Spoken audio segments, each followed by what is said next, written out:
Right. Welcome back, all you beautiful people, to that We Got Action podcast, episode 33 coming at y'all. NBA portion today, all right? NBA. And we're gonna throw a little baseball in there just because there's been a little bit of news at the back end. So we're gonna run over Steph Curry is back tonight against Isaac's very sad and depleted Suns. Ooh. We're gonna be talking about lower seeds that we think can make a run in the second half of the season. Talking about Durant and the Nets. Talking about Thunder and the Pacers, something that Vitor kind of wanted to talk about as well. And then the two MLB with Correa and Trevor Bauer. So starting off, Isaac, why don't you kick this one off? Because they are playing your team tonight. He goes, "That's not my team." Steph Steph is back tonight. How do you think the Warriors are going to respond? I'll be honest. I'm sorry for my son, but I think they're gonna get that ass spanked tonight. Oof. Because if you look at how this team was made, what is Golden State team? This team is starting to find its groove I agree. right now. Clay scoring well, Jordan scoring well. Kuminga and them starting to figure out their roles, and they starting to get that little bit of grit to them. And Draymond is actually playing defense now. Now, the one thing they were missing is the punch. They knockout He's back, punch. baby. And now he's back. He was playing really well before. It's not going to take anything for him to catch his groove again. We've seen that before. Yeah. This team's going to be one of those teams where, like, when we get deep into what teams at 7, this is one of those 7 that, like, those 7 to 10 teams, that 7 to 11 range. I think that team finishes way above than what they are now at 7. Okay. Yeah, I think this is exactly what they needed. Mm-hmm. I mean, like Isaac said, they do seem to just be missing one thing. You know, they've started doing a lot of things right. Not to just sit here and reiterate what Isaac just said, but yeah, I think Steph is what they were missing. He's the glue for that team, and not necessarily the glue. I just think like Draymond's kind of the glue for that team. But you know, he's the guy, man. He's the guy. He's the guy who gets you 30 a night. He's the guy who creates for a lot of people. He's the guy who is relentlessly running for 28, 34, whatever minute range he's playing that night. Never stops, never settles. You know, holds teams accountable. So Yeah. or holds players accountable. I do agree also with Isaac in the sense that I think they're about to make a really, really good run. I think that championship hangover is gone finally. When you go from playing such a high level for a month and a half in the playoffs, and now you're playing these semi sort of meaningless games, what they feel like, you know, especially this early in the season. It's like a lot of these guys looked like they didn't want to be out there, looked like they didn't care to play basketball. And now they're seeing, okay, you know, we're sitting 8, 9, 10 seeds. Something's got to change. They've already bumped up back to 6. Yeah, I think this is a scary team, man. I think this is a scary team. I mean, we all predicted it preseason that they were still going to be there come playoffs. So I don't think anything has changed. We've stayed pretty firm on that, regardless of their struggles. They are a lot worse on the road this season. 17-14 at home, 3-16 on the road. But again, that comes with constant travels, constant, you know, just they need to keep the switch on. Like Isaac said, Draymond's coming back and playing really good. Clay has been shooting like he was. You know, he looks like he hasn't. Clay's averaging 36 the last 6 games. I mean, he's looking like he's getting his bounce back, his step back. He doesn't have to guard the number 1 anymore because they've got younger guys that can do that. I mean, we saw the game a couple nights ago when DiVincenzo told Clay to get out the way and he was going to guard the 1. Yeah, man, the scary He's team. been playing well. Yeah, he has. Wiggs just came back last game, I think it was. Yeah, and that's the thing. That Wiggs been under the radar this year. Wiggs has been out for like a month plus or something like that. Yeah. He had an abdominal injury and then a non-COVID illness on top. They're only going to get stronger. I think they're only going to start realizing these games are going to start. It's going to start feeling playoffy again, and that's when I think that team is at their best. Now it's just time to, you know, as everyone's coming Get back, the reps. get the reps, figure out your roles. Like I think Poole is a big thing for them. He averages like 30 as a starter when Steph's missing games, and with Steph in the lineup coming off the bench, he averages like 17. His shooting splits go down in those games, so it's about figuring out the rotations. But I feel like he knows how to do that. They did in the playoffs. They should get it going before playoffs put your damn big boy pants on, go score a bucket off the bench like he's supposed to. Yeah.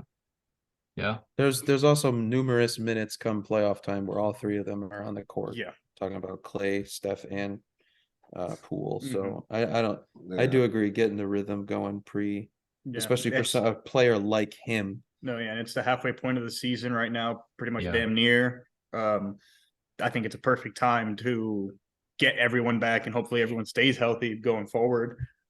Yeah, I think and they treaded water, I think, just enough for Steph to get back. I think that was the whole point, to make sure that at least they're around that 500 mark. Anything again, like probably, let's say if they were like 5-6 games below 500 and they completely stunk up the joint.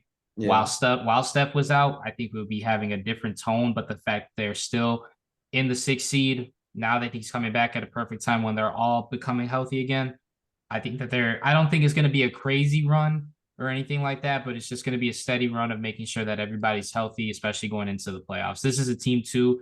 I don't think it matters where they get seated.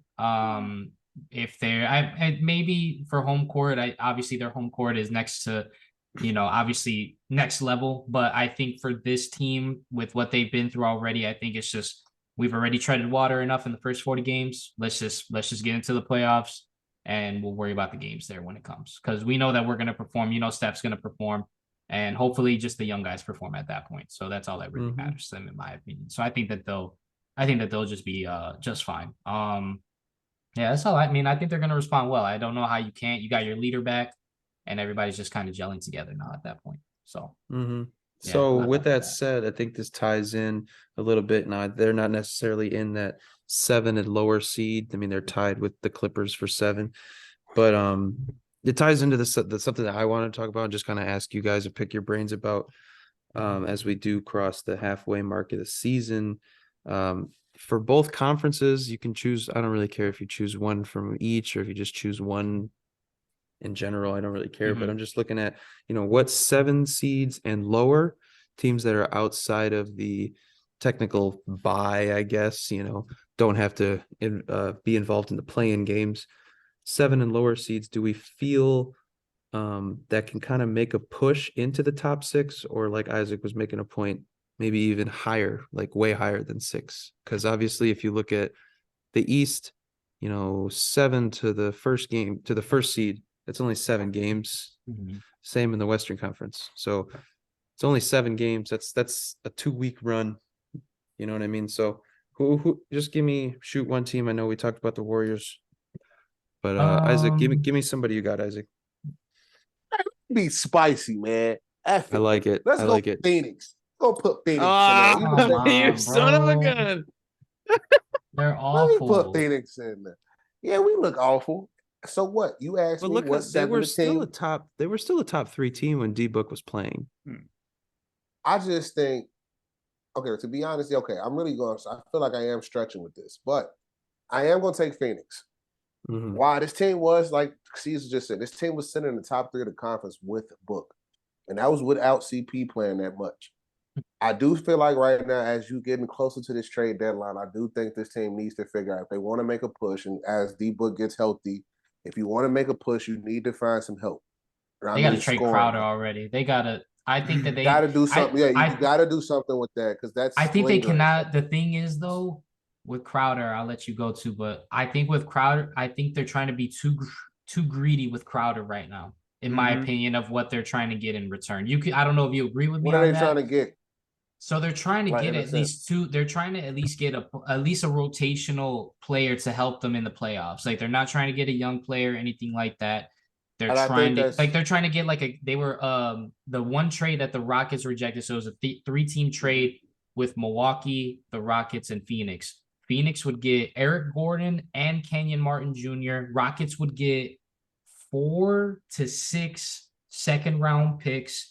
And then Milwaukee gets Jay Crowder, but the Rockets turned that down. But in my opinion, I was even talking with C on this one. Again, I'll let you go, but we were on opposite sides, so I feel like Jay Crowder is not that big of a difference maker like everybody's making him to be. I think hold on. I'm just saying that. Let him finish. I just think the Suns, from their standpoint, the Suns are being now on the right team. He'll help, like a PJ Tucker. Me and Christian had this conversation.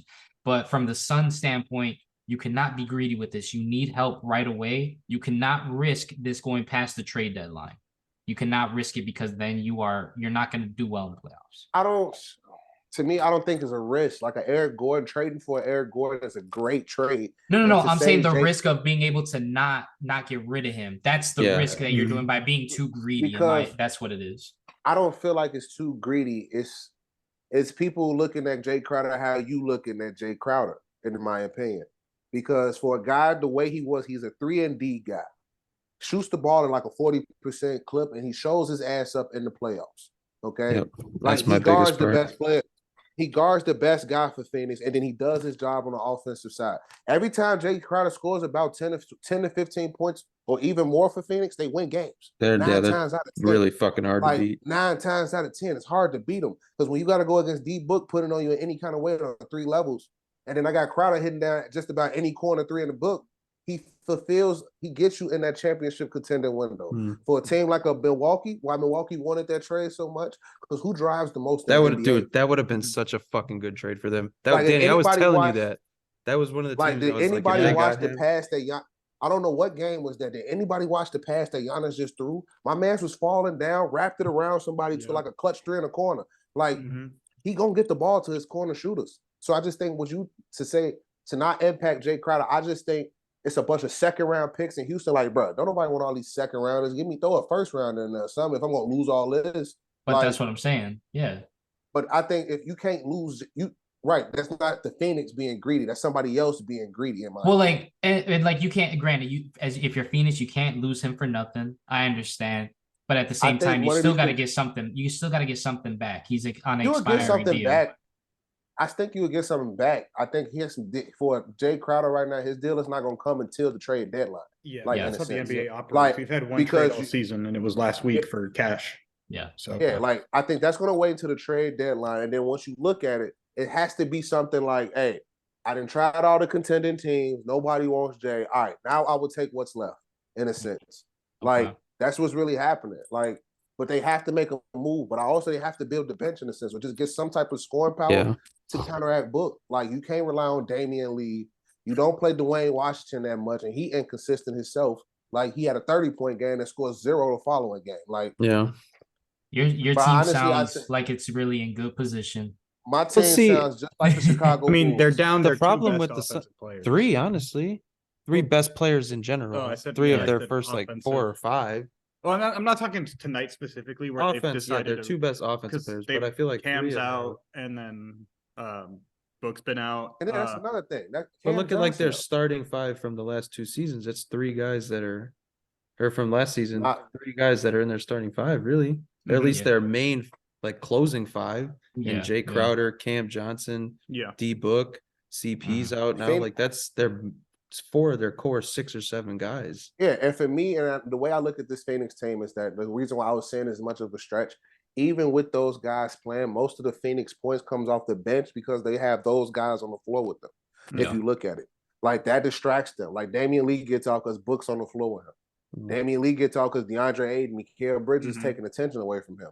So, when I look at things like that, yes. But then you look at the inconsistencies of a Mikal Bridges, a DeAndre Ayton, who literally doesn't want to be there. We was talking about it right before the episode. He looks like he just doesn't want to be there. And if you listen to me, DA, either you play basketball or shut the fuck up and get off the floor. Okay? That's how I feel about it, baby. And that's the sense. You just can't waste people's time.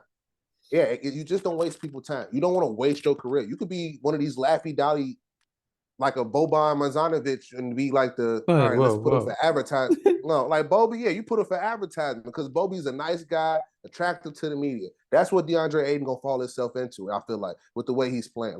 He don't care. He doing whatever he want. You arguing with guys because you're not playing well, dude. I need you to play better. This team only goes as far as Book can take them, but Book need help, and it has to be either from DeAndre Ayton or you pick up some help. CP3 on his walker. Get him out of there. I need him to sit down. Get Campaign in there. I need some energy. Chris, Campaign or Shamit. Yeah, Chris, you're done. Get him keys to Devin. Let Devin take the point guard position. Last time I checked, we went undefeated in the bubble last time with Devin Booker at point guard. So I think we'll be good. So last question, where do you think they finish? 6. Okay. That's not asking a lot. So I don't. Ooh. So who wants to go next? I'll go next, bro. I'll go next. With this one. Yes. So yes. I was gonna I'm say ready the for clip. this. I was gonna say the Clippers, That's a but I cop think out. that's what I'm saying. It's an obvious one, but the East just looks so bad. I want to say and go a little spicy. I want to go with the Timberwolves. Ugh. All right. I had them on my board. I Go want to go ahead. with the You're at the Timberwolves. bottom of the list, like least likely to make it to the top. Yeah. I don't think they're gonna make it up that much. I'm probably gonna get them. They're at the 9 seed right now. I'm probably gonna Yeah. take them up. I would say 6 at most. They're on a 4-game winning streak right now. Again, Cat is still out, so they're still figuring things out. It all Ant's depends been on how out they in some of these games too. Like, and it all just depends on what happens with the trade deadline, the buyout market. If Pat Beverly's saying that he wants to go back there, maybe he provides a different type of jolt for them, or anything like that. But I think that would probably be one of the main teams. My other one that was really a close second for me is Portland. You I just pussy. I just Oh, really you don't. turd. I just You really don't. took my answer. I I won't was say much. thinking I about just, them, I just, I but- just don't think that I don't know. It's just weird to me with them. They're just kind of in limbo. I'll They take just have to another really answer get though. hot. They'll just really Limbo. have to get hot in my point. Well, go ahead. Go ahead. Limbo. I got another answer too. No, but that's really it. I've just kind of been like they're hot and they're cold. I think they Again, just need to be healthy. injuries has played a big part. But I think that's at least my second team that would make some sort of jump, at least in the Western Conference. I think for the East, it's kind I of gotta just really really sleep on that. self-explanatory to me because I don't think the East really For me, I changes think that the much. East is like the top when I 5, was 6. when I was looking at Yeah, these, that one doesn't change much. the top 5, like It's 5-ish, it's is the fair. top thing. 5 and everyone But like, else. yeah, the everyone else is. I think there's a lot of potential for teams moving up and down. But Yeah, up and I already got down, my but not East. cracking the top 5 though. I mean, if No. we're talking about just getting to the, You know what the I'm saying? play-in, We're talking about avoiding the play-in, play-in, yeah, right, getting which to is the getting 6th. to the 6th, Yeah. in my opinion, in the East. yeah, which I think is doable for a couple teams. I think that top but- 5 in the East is so much better. I think when you look at the West, there's teams down to the 12 seed Yeah. really that are like, I mean, even the Thunder we're going to talk about in one of our other upcoming segments. The team I'm going with, give me the Lakers, man. I'm gonna take the Lakers. I knew you're going to. I knew it. Well, I was gonna go Depths Portland. of hell with Yeah. this pick. I was gonna say Portland, but I'm gonna take the Lakers. They're playing good ball recently in general. They do seem to be one of those teams similar to Portland where they do just keep going up and down, up and down. They'll have a good streak of 5 games, a bad streak of 3 or 4, another good Yeah. streak of 3 or 4, another bad 2 or 3 games. So we'd like to see some consistency there, but I think LeBron's back and healthy and playing really good ball. Russ has been pretty productive off the bench this year. Yeah, Um, 6th man of the year at that point. Again, I think they're in a similar spot where they were when they built this freaking team. Anthony Davis is healthy. They're very competitive. When he's not, they're kind of teeter, on effort and defense, really. Mhm. But I think AD is going to come back healthy. I'm keeping my faith in him. I think they're going to turn it around. Again, they've already started to turn things around. They might make a move or two. Mhm. LeBron's kind of been voicing his opinion on that in the media the last week or two. I'm taking the Lakers, man. I think they might slide into. I mean, they're down at 12 right now, so I might be kind of talking about them maybe sliding up to 7 or 8. But I don't know if they can crack 6. But I definitely think they're not going to finish 12. I think they at least make a play-in this year. And I'm going to say 7 or 8. I think so. I think when AD's there, that team's tough to beat. I think that team's tough to beat, man. The defense has turned it around. That too defense, that's what I'm recently. saying. The effort is there. They brought in a couple guys. Like I think Troy Brown started playing, and I think he helped improve their defense a little bit. And I think if they can continue to keep that defensive play around, bringing AD back, Mhm. Yeah, it's going to be huge for them. Which would Yeah. seem like that would make sense. Yeah, you bring in a Definitely add defensive giant player. rim protector right Yeah. there. It's so that's who I got. I'm gonna take the Lakers, and Portland was my other team. In the Okay. East, I'll just throw out. Don't you take mine. I'll throw out Miami. Damn it. All right. Well, I Go had ahead. Miami. But you do the explanation. Yeah, Miami. They have the number 2 scoring defense in the NBA right now. So they like the second least points per game. And I'll go it's- Miami to possibly crack that top 5 we were talking That's about. what I was saying. So their biggest problem is just their offense. And I don't feel like it's that big of a problem where it's like they're doomed. I think they can make a move or two that can help plug out the holes enough, considering how good that defense is, to actually seriously make a run into that top 6, top 5 range.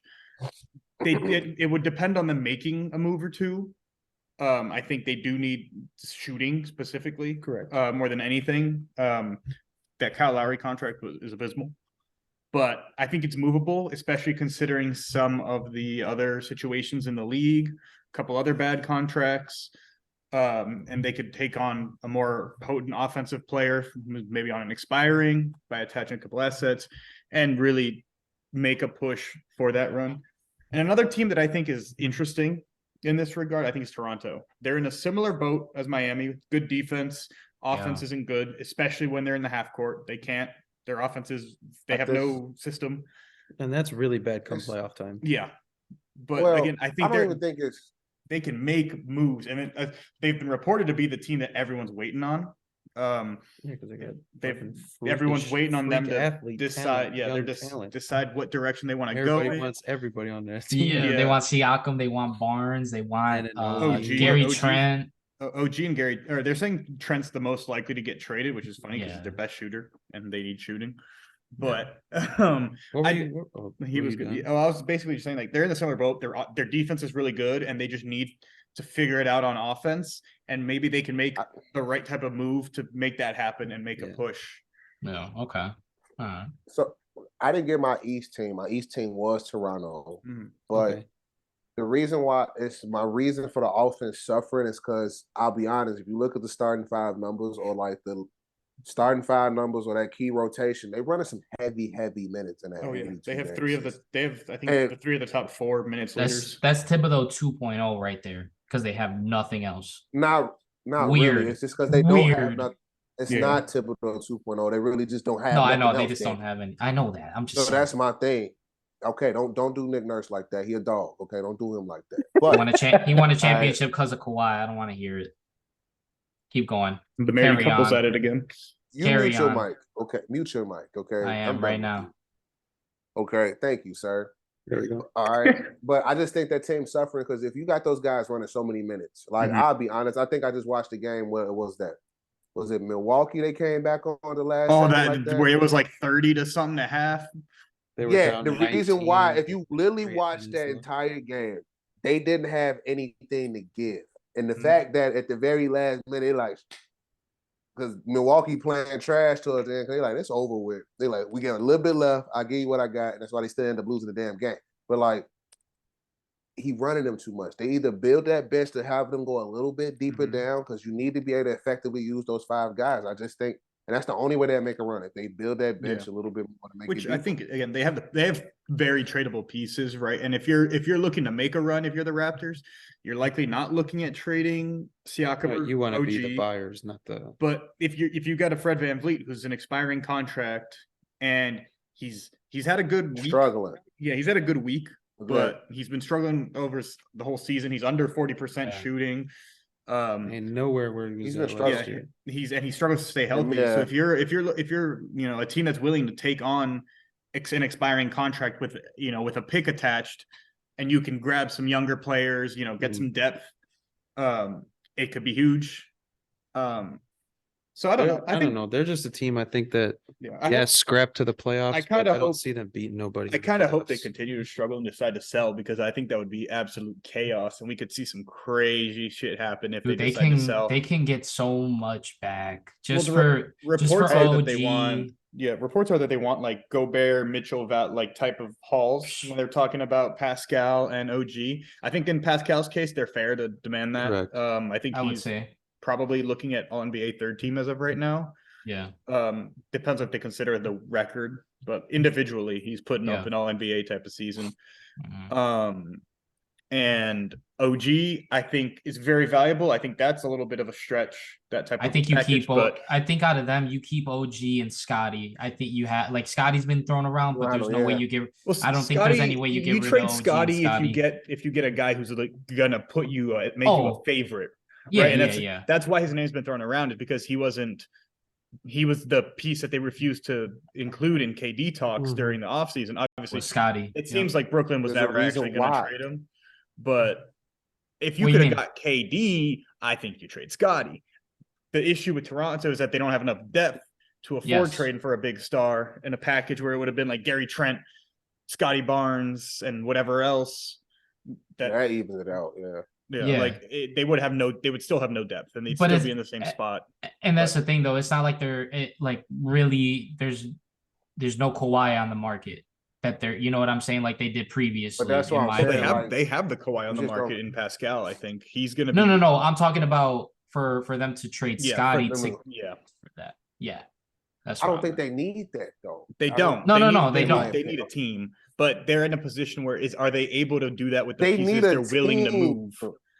Are they able to do that with the pieces they're willing to move? Are they able to make a team that can compete by trading like Van Vliet and Gary Trent? Or are they actually going to have to step back and be like, all right, Pascal's 29. Fred's, I don't even know how old he's at. I think he's 30. He's up there. Yeah, he's up there, 28, 29. Yeah, he's up there as well. Maybe you look at moving those guys and just trying to fill out the team that's younger. I think OG's then in terms of your core players, he's the oldest and he's like 25.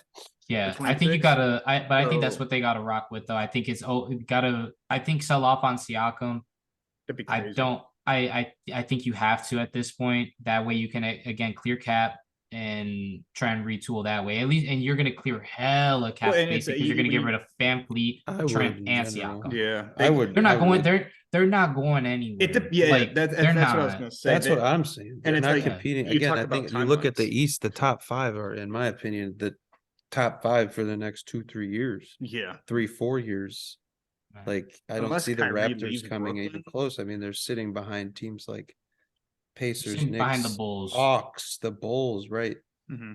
Only a game ahead of the Wizards. Like this, I don't know. Yeah, and that's a roster. When you look on paper, you're like, oh yeah, it's a good team.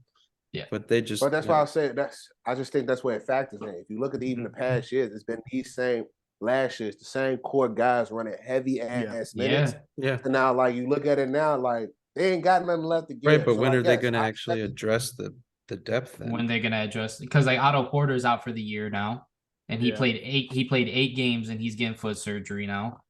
Like at some point, that's a big loss. But that's what I'm saying though. At some point, a true finesser. At some point though, you got to be able to trade your Golden State.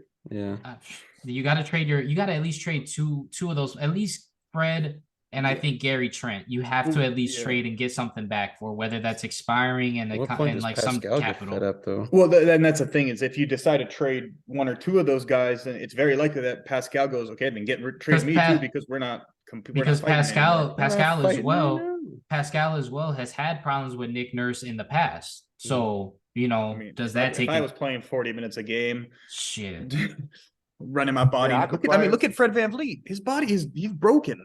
He's been broken for about a year now. Yeah, he just can't seem to put it together. He can't. Anytime he starts getting healthy, he ends up getting hurt again because he's playing 40 minutes a night, running the most miles in the NBA. Sounds like Luol Deng. We've been through this before. I feel like It's trash. Whoa! You're not calling Luol trash. I ain't like Luol, so leave me alone. Man, get all right, bro. I'm done with you. He was inconsistent. Mute your mic right now. He was inconsistent. You talking about the same dude who? No. We ain't talking. No, we're gonna bring this one up 8 next against week. the Pistons. No, we're bringing this one. 30 against the top team in the league. I'm not changing this. I'm gonna remember that, bro. Let's get to KD now. Let's get to KD. KD's out with a sprained MCL now.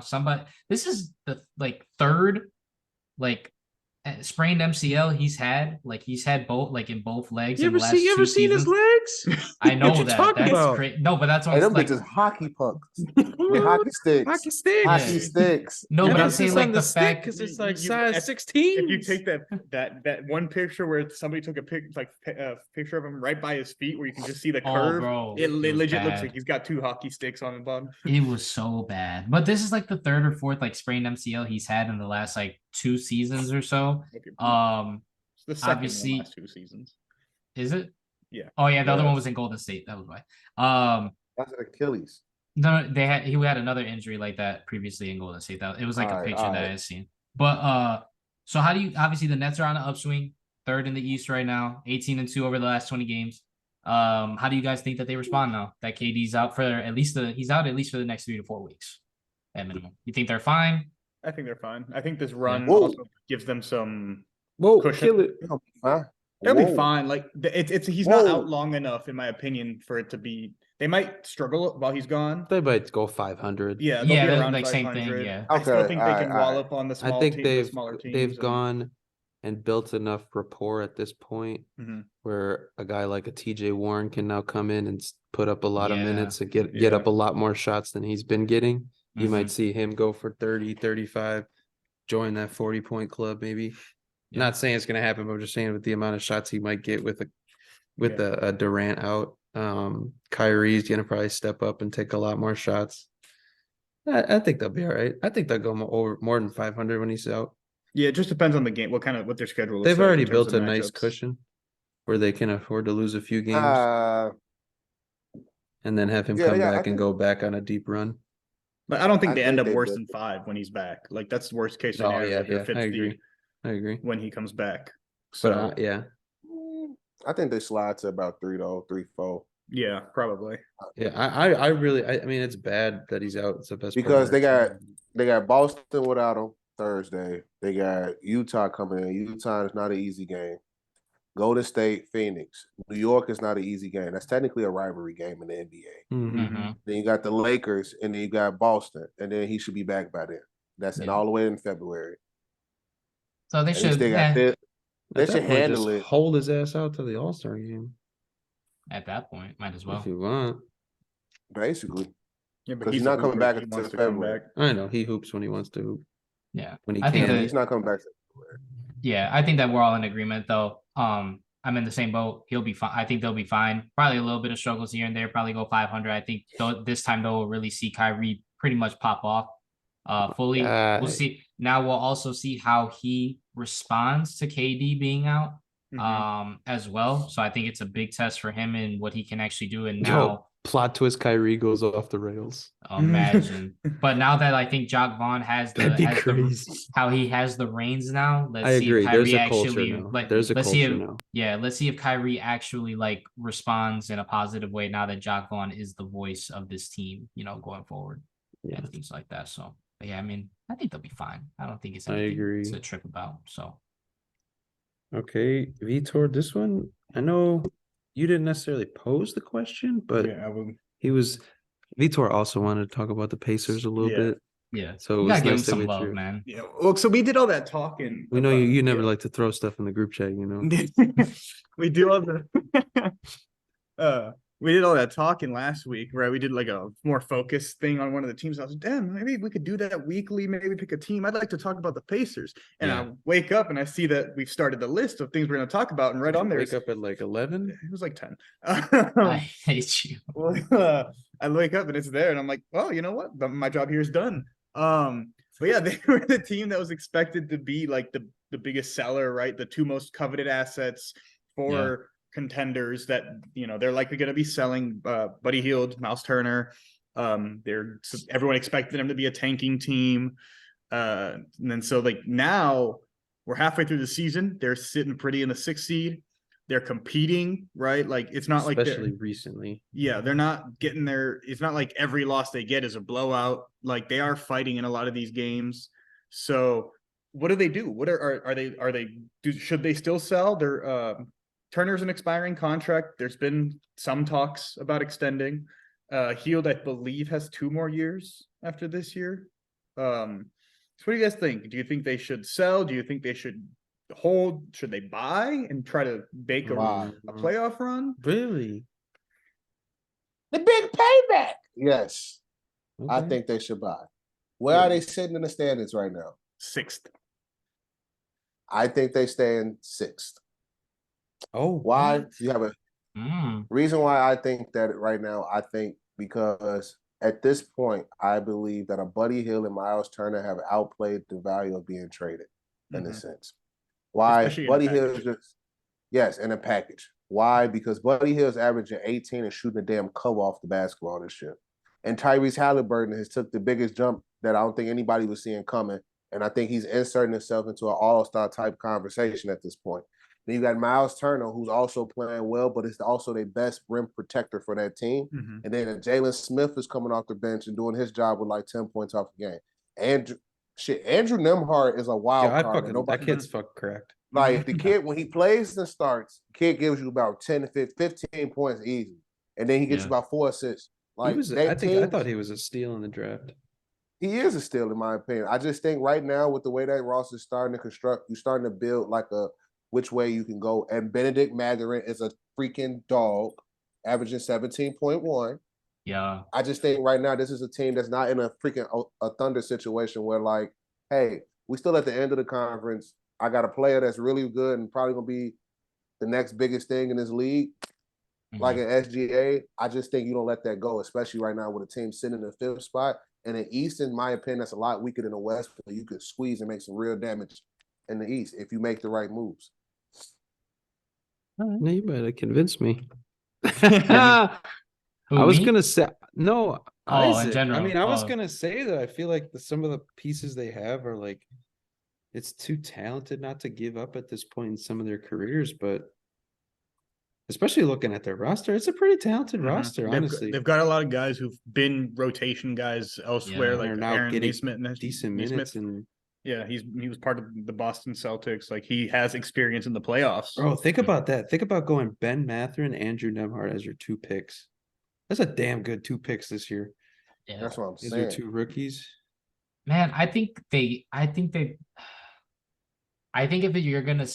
you're gonna trade away somebody, I would say you don't trade Miles Turner. I believe you just trade Buddy Hield, in my opinion. I agree. I think those big rim protectors are just too hard to come by. Well, I mean, I think the contract situation will play a role in that too. If they're moving well on discussions about extending, they're going to be more inclined to keep Miles. Whereas if those start to fizzle out, and maybe like, well, that's the tricky part there too, is because they said there was the report that he did turn down a contract extension from them already. But I think at this point, he's playing decent. Yeah, but I think at this point, like, if the Lakers trade is on the table for the future first-round picks, then absolutely trade them, in my opinion. Absolutely. With Buddy Hield, you get that 2027 and that 2029 if it's on the table. I'll be honest, if what's the space, it's to me, I think you just don't take it with both of them. You had give them one of them. The salary only works if you trade both, and if you trade both, you're tanking. And what's the point of tanking now? You're already out of the. But that's what I'm saying. At least if you're gonna at least try to remain competitive, that's why I said Buddy Hield first. But if you're gonna go completely sell mode, then you got to get rid of Miles Turner. But you don't blow the whole team up. You just get those are the 2 main guys you really want to get rid of. But I'd rather them stay. I'd rather them keep everybody and see how far they can take this, because I would say at this point, it's a great job. A team that could potentially upset, or at least push somebody like a new. I think they're in a similar spot where New Orleans was kind of in last season. And now they're like a star away from, maybe one piece away from. The thing is, so let's say, so they're in the 6th right now. They're not going to beat the Bucks, in my opinion. Not going to beat the Nets. They're not going to beat the Celtics. The only best chance that they have, let's say, you can't even say that. I would say probably the Cavs. That's it. No. I don't think they have a chance against the 76ers. Maybe they don't. Maybe they don't beat any of the top 5. Yeah, but like again, if they've already won enough games where they're like, they'd have to lose almost every game here to really be in the discussion for like Wemby and stuff. So like this draft isn't necessarily the deepest coming up, right? Obviously we're early and things are going to change as the players play in college and the tournament happens and all that. Yeah. But as of right now, you're at a stage where tanking is almost out of the option, right? So I think I only see them making trades for one of 2 reasons. Either Turner says, hey, I'm actually going to test the market. Yep. And you're like, okay, get rid of him, get something back, get a first rounder and a player to fill a gap.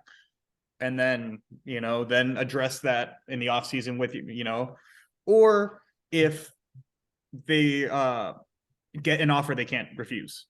If a team comes in is like, we really want one of these guys or both of them, and they come in with some sort of crazy package, like we're talking like another Gobert type of package, then maybe you take that trade. But I think any other way, you have to keep going with what you got and keep building, because I think it's more detrimental to your like future. You want Hallie to continue playing at this level, right? He's got chemistry with these guys. Let him keep going. Let these young guys Wow. keep going.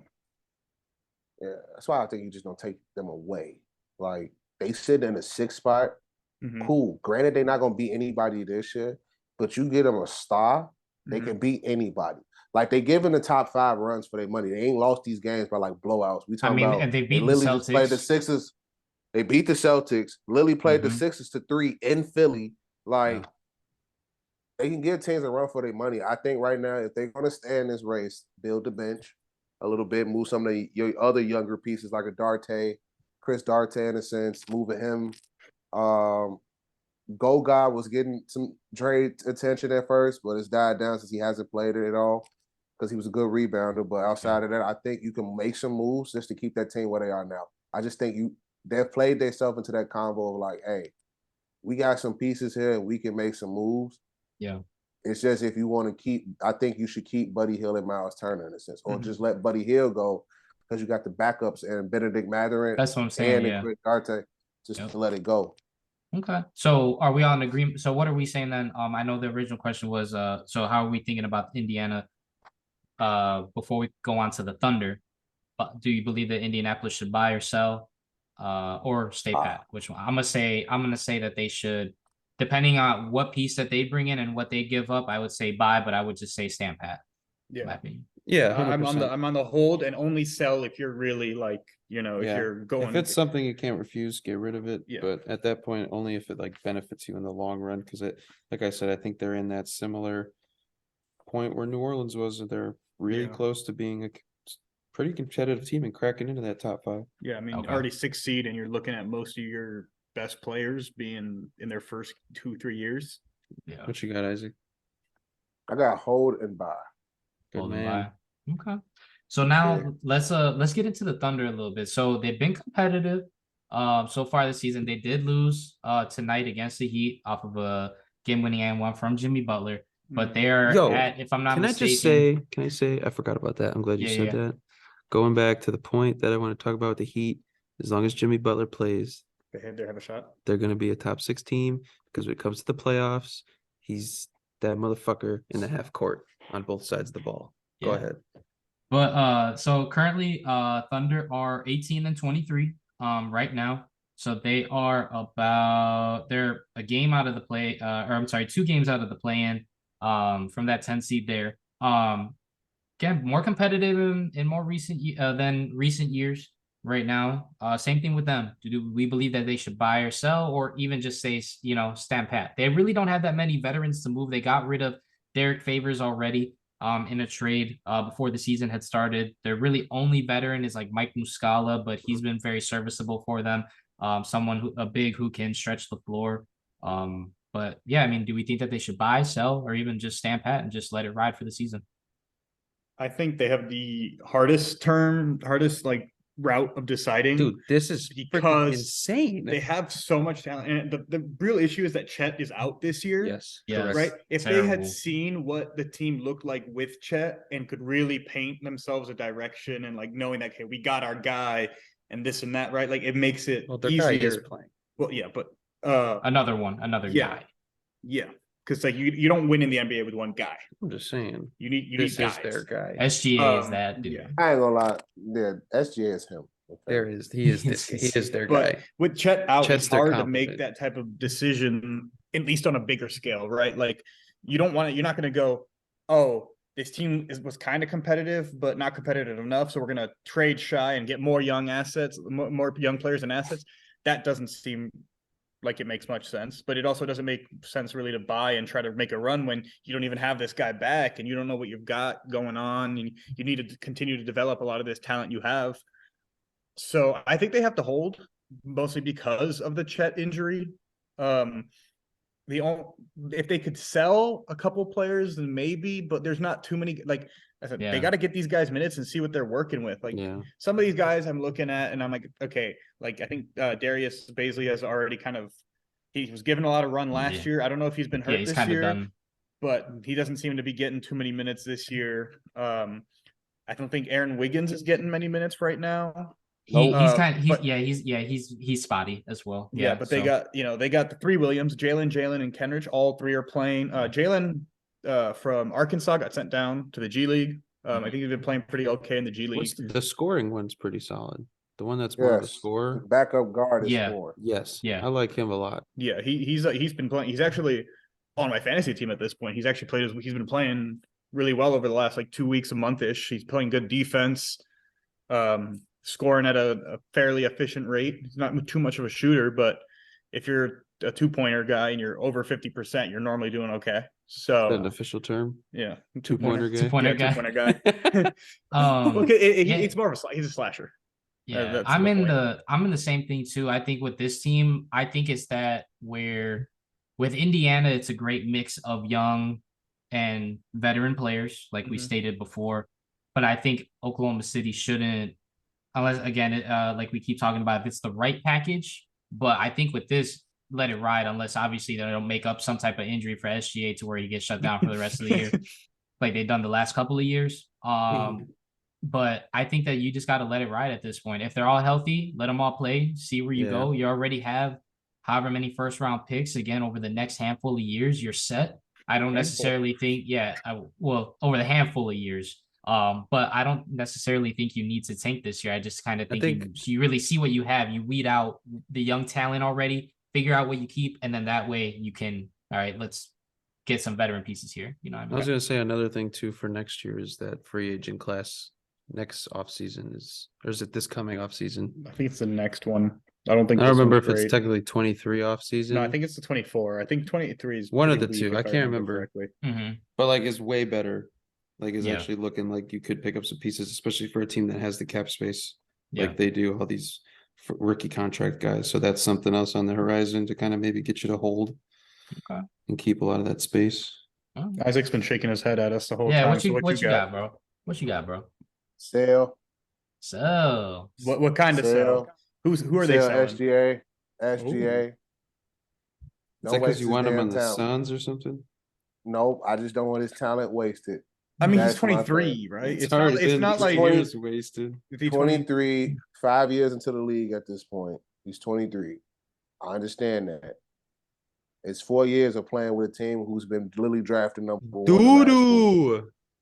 So it's like either I could wait for Chet to come back, but he's having a freaking terrific year. You can get some more, build a different way. But SGA gotta go. I don't want to see his talent wasted. I think it's too many guys like that where we see are dominant in that prime, and then we finally get him something when he's not even in his prime no more. Yeah. Get him out of there. That's how I feel about it. I mean, technically, he's not even in his prime. Yeah, he's 24. By the way. 24, but he technically what's a prime then? Because he averaged 23.7. It's usually when you're like it's 25, 26, you 26. You get into your prime around 26. Yeah, going based off of like your mid through to like late, 29, 30. and then the end of your prime is early 30s. To me, see, okay, so I judge it a little different. It's numbers to me. Like the numbers he put up 3 years ago is 23.7, and I think like 6 assists. He jumps that to 24.7. Now this kid is averaging 30.3 this year. Like, and he's literally, the reason they are fighting in games is literally because of him. Like, yeah, because you're looking at trajectory of where he's at, because like at that point, really, is he gonna keep getting over 30? Age level. Yeah. Is he gonna age wise? And age level wise, but then on top of that, you just can't keep saying, hey, Chet's coming back. Chet still ain't played an NBA game, so I can't rely on that, in my opinion. I just think this is a kid where he could be a piece somewhere else, doing the same exact thing and more meaningful games, in my opinion. Trade him to Toronto. I'm here for it. Trade him to Milwaukee. Chicago. So somebody with Drew. Hey, that'd be nasty. That'd be disgusting. But so I'm in the stand pat for them as long as they're healthy. Isaac, you're at the cell.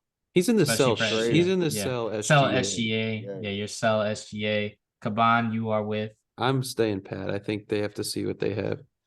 At least for this year. I think if it goes into next year and Chet's still on and off the court, similar to like what Zion was, I think I'll start to lean Isaac's way. At that point, oh boy, I've been playing with nobody for 5 I mean, years. I'm on team hold, but to Isaac's point too, there's a good chance that SGA's value may never be higher, right? Yeah, he's getting all these shots. He's able to, like, you might be able to get a young star and draft picks for him if there's a team that's looking to, making I would love to see that, dude. I honestly don't think that's out of the question, though. Well, and you got to consider too, I they have really another don't. point guard. Like one of their more talented players that on that roster is Josh Giddey, who has a lot of flaws in his game, but he's been looking better this year. I think even throughout the season, there's improvements as you go on. His shooting's gotten better, his slashing's gotten better, and his offense was his biggest question mark. So I really think that. Go ahead. Even the one thing with Giddey, I'm agreeing with you, B, is this. Giddey ain't a scorer. Yeah. Like Giddey literally got job is to set the offense up. Like set the offense up and get you rebound. Like all last year, I literally put money on a 6-6 game. 6 rebounds, 6 assists. Hit it every time with Josh Giddey because that's his job. Yeah. And if he's gonna get better with scoring, he's gonna get better with that. You have something to fall back on. That's why I just feel like this is a point right now where you cannot be wasting somebody's talent like that. It can help you get somebody who's more off ball rather than SGA who needs the ball in his hands, and then have them play with Giddey, and then that could help bring the best out of Josh Giddey as well as bringing the best out of a guy who needs service. Exactly. Right. That's exactly where I was going to go with you too. Now it's like, oh, well, do we think about what Josh can actually do with the ball in his hands primarily type of thing as well. Yeah, I'm in the same. Which last year they shut him down too when they were tanking. After the All-Star break. I've been on the boat that they will have SGA pop up with random injuries or like be like, oh, like Brandon Ingram right now, toe injury, missed half the season. It's crazy. So I can see that happening with SGA, one of those really vague, like, oh, he has a toe injury. We're going to take it game by game. Yeah. Then after a month and a half, it's like, oh, well, we're just going to rule him out for the season. Yeah. I think that's possible. So maybe they do that and look to trade SGA in the offseason after seeing what Giddey can do. So that's a possibility as well. They're in a very interesting boat though, because without Chet playing, you don't know what you really have. Yeah, it's tough. It's just it's unfortunate for this year that he's not playing, like to actually see what they can actually do with them being competitive. So, but that's it for the NBA part. What we got here for episode 33. So now we're gonna get to some MLB. Finally had some breaking news on our guy Carlos Correa. Well, we're also gonna be. We'll find out. Yeah.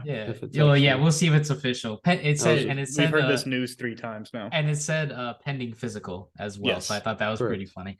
And then we're also gonna talk about Trevor Bauer, and that situation there, and things like that. But the first thing we're gonna start with here, Carlos Correa officially signs with the Minnesota Twins, 6 years, $200 million. So got paid. It can actually range out to be, if he does hit everything. Yeah, if he hits everything in his contract, it's 270. So he can actually have the highest average salary of 42.5, which is pretty insane. So got some money. See, I'll let you go. I don't want to take away any of your points. I know you had talked about it in one of our other group chats as well. But I'll let you take it away with this one. What do you think of the signing so far? If it actually happens. Head scratcher a little bit, but I mean, I think it's a 50-50.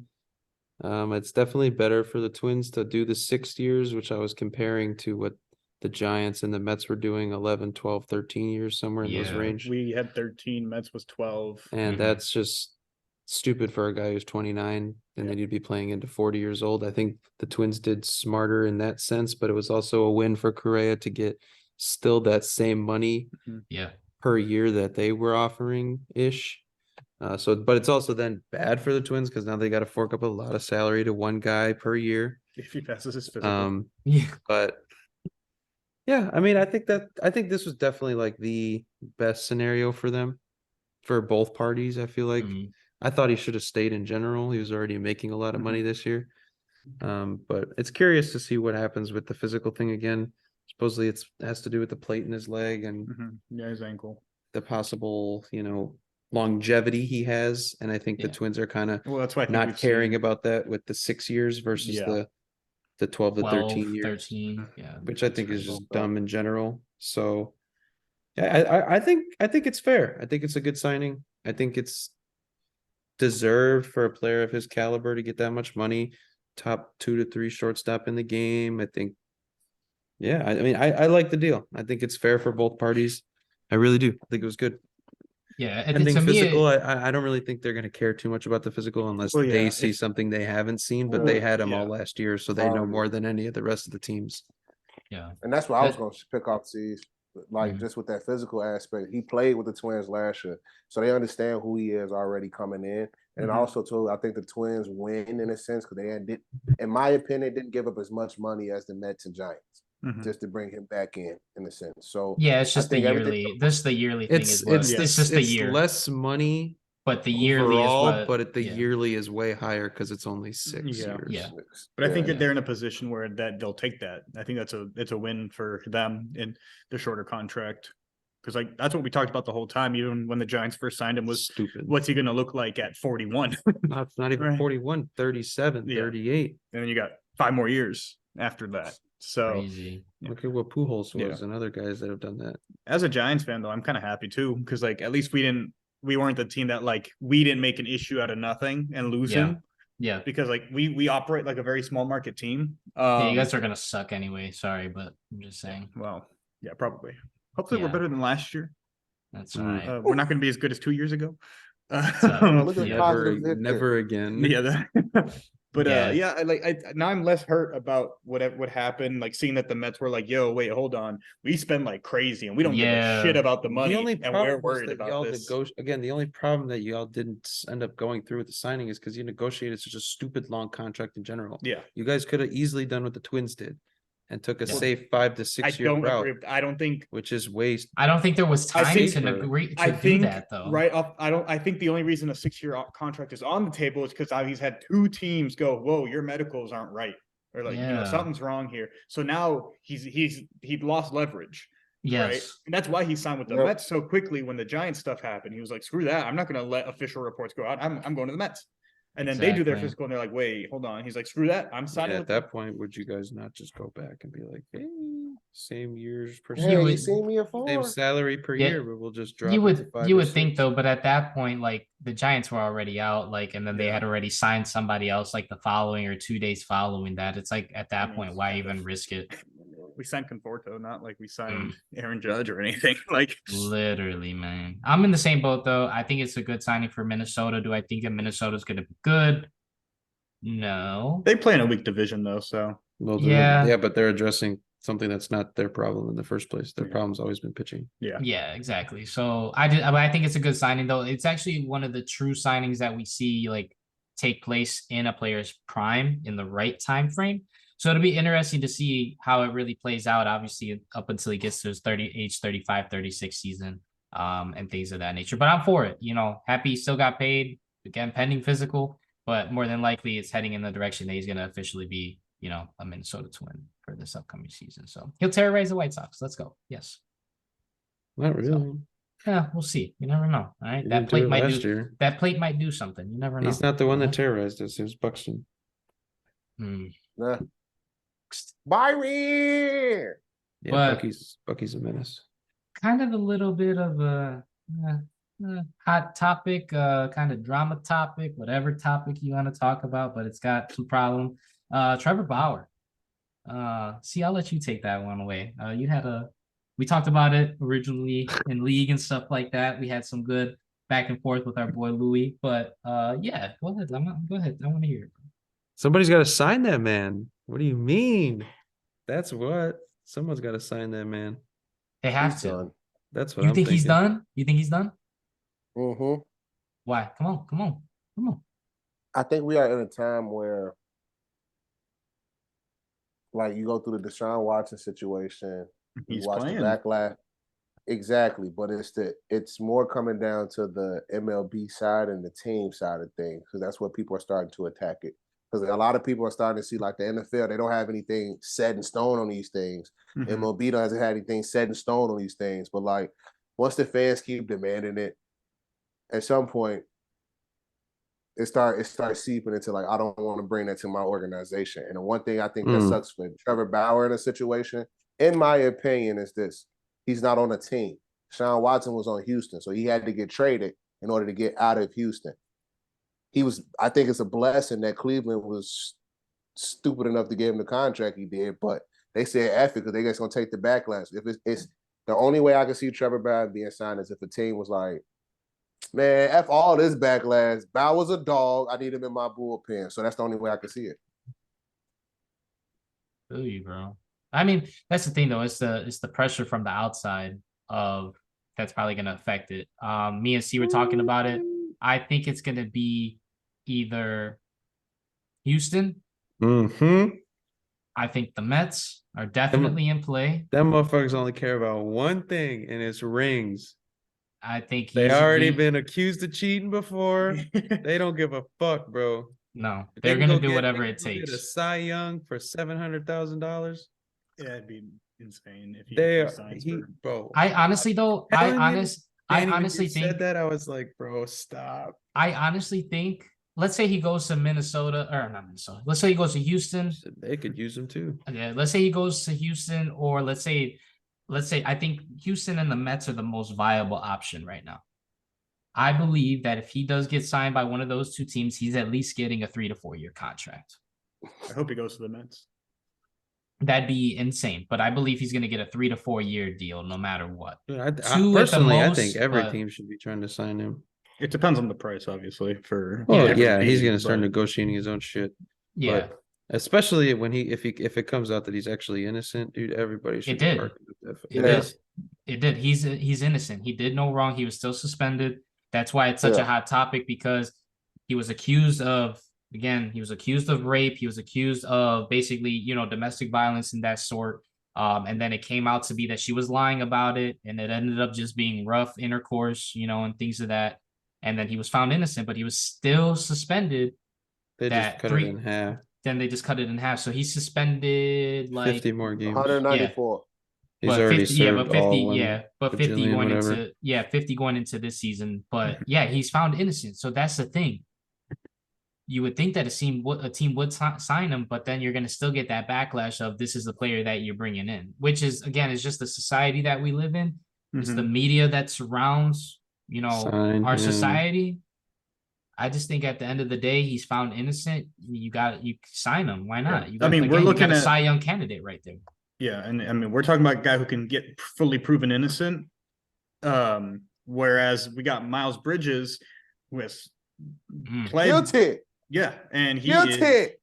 There's already been rumors that him and the Hornets have gained traction on contract talks. Yo, what? Yeah, this was like a week or two ago already. Oh my god! So, but then the same thing with him, he's still gonna get suspended. Because they freaking suck, dude. He'll get suspended. Yeah, he's gonna get suspended. And a team, you can use that here again. It's what the Browns did to like try to what the Browns did to get around the Deshaun suspension, that whole $1 million base, right? The guarantees and all that. Yep. They were trying to get around the suspension. Teams are going to have that in mind, right? If they're signing these guys, like, oh, he might get suspended, or he has 50 games left, like that's going to knock down his value, and I can get him for cheaper right, but than here's he the should thing. be, and things like that. He can easily play 100 games, and you only pitch then probably 20 of those. Yeah. At a $700,000 contract, and then negotiate in the off season and be like, here's my body of work after not pitching for a year and a half. Yeah. And I'm still better than 9/10 of the league. Yeah.